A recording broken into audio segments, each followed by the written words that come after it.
ఇక్కడ ఈ polit bureau అనేటువంటిది తెలుగుదేశం పార్టీకి అత్యున్నత స్థాయి బృందం అండి ఆ కమిటీ.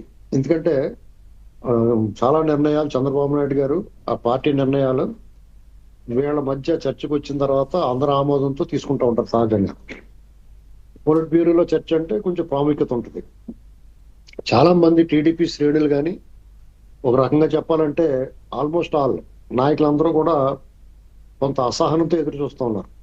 గత ప్రభుత్వం జగన్మోహన్ రెడ్డి హయాంలో గత 5 ఏళ్లుగా జరిగిన అరాచకాల మీద మనం ఏ రకమైన చర్యలు తీసుకుంటున్నాం, అప్పట్లో వేధింపులకు గురైన కార్యకర్తలు కానీ సామాన్య ప్రజలు కానీ వివిధ వర్గాల ప్రజలు అక్రమ కేసులకు బలయ్యారు.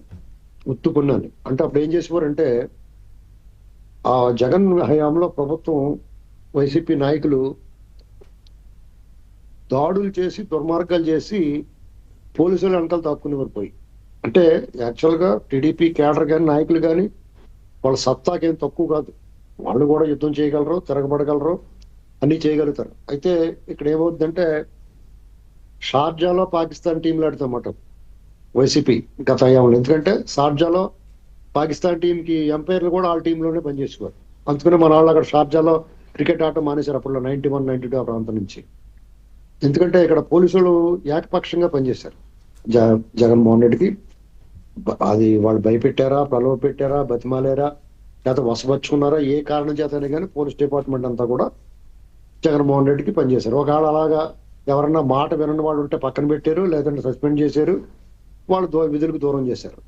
ఇలాంటి పరిస్థితుల్లో టీడీపీ శ్రేణులు కానీ నాయకులు కానీ యుద్ధం చేయాల్సి వచ్చింది. వాళ్ళకి ప్రతి అడుగున ఆటంకాలు, అడ్డంకులు, గృహ నిర్బంధాలు. అప్పుడు ఈ జగన్మోహన్ రెడ్డి అతని గెలుపు, టీడీపీ ఓటమి, ఘోర పరాభవం తర్వాత చాలా మంది 200 మంది నాయకులు చాలా మంది నిశ్శబ్దంగా మారిపోయారు. కార్యకర్తలు యుద్ధం చేశారు ఒక రకంగా చెప్పాలంటే. అప్పట్లో ఆ మిగిలిన 3/1 జనం నాయకులు బయటకు వచ్చినప్పుడు వాళ్ళనేమో బయటకు రానివ్వలేదు, వాళ్ళందరి కేసులు పెట్టాడు.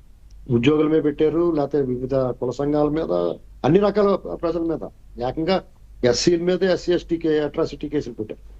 ఇలాంటి పరిస్థితుల్లో వాళ్ళందరికీ ఊరట కలిగిస్తా వీళ్ళు ఒక నిర్ణయం తీసుకున్నారు. ఆ కేసుల నుంచి స్వత్తరం విముక్తి కలిగించాలని తీసుకున్న నిర్ణయం సర్వామోదం పొందుతుంది.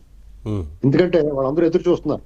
ప్రభుత్వం మారిన తర్వాత 8 నెలల తర్వాత కూడా ఇంకా మాకు ఈ వేధింపులేటి కోర్టు న్యాయస్థానాలు ఏం తప్పు చేయకుండా అనేటువంటి బాధ అందరిలో ఆవేదన ఉంది. అయితే కోర్టు పోలీస్ కేసు పెట్టినంత ఈజీ కాదని తీసేయడం, అది అక్రమమైనా సరే ఆ ప్రాసెస్ నడుస్తూ ఉంది. వాళ్ళు చాలా మందికి అర్థం అవుతుంది. గవర్నమెంట్ వచ్చింది కదా అన్నీ తీసేయచ్చు కదా అనుకుంటారు. అది అంత ఈజీ కాదు. దాన్ని అర్థమయ్యేలా చెప్పాలి పార్టీ, తెలుగుదేశం పార్టీ వాళ్ళ స్పోర్ట్స్ పర్సన్స్ అర్థమయ్యేలా చెప్పాలి. ఇంకోటి ఏంటంటే కడపలో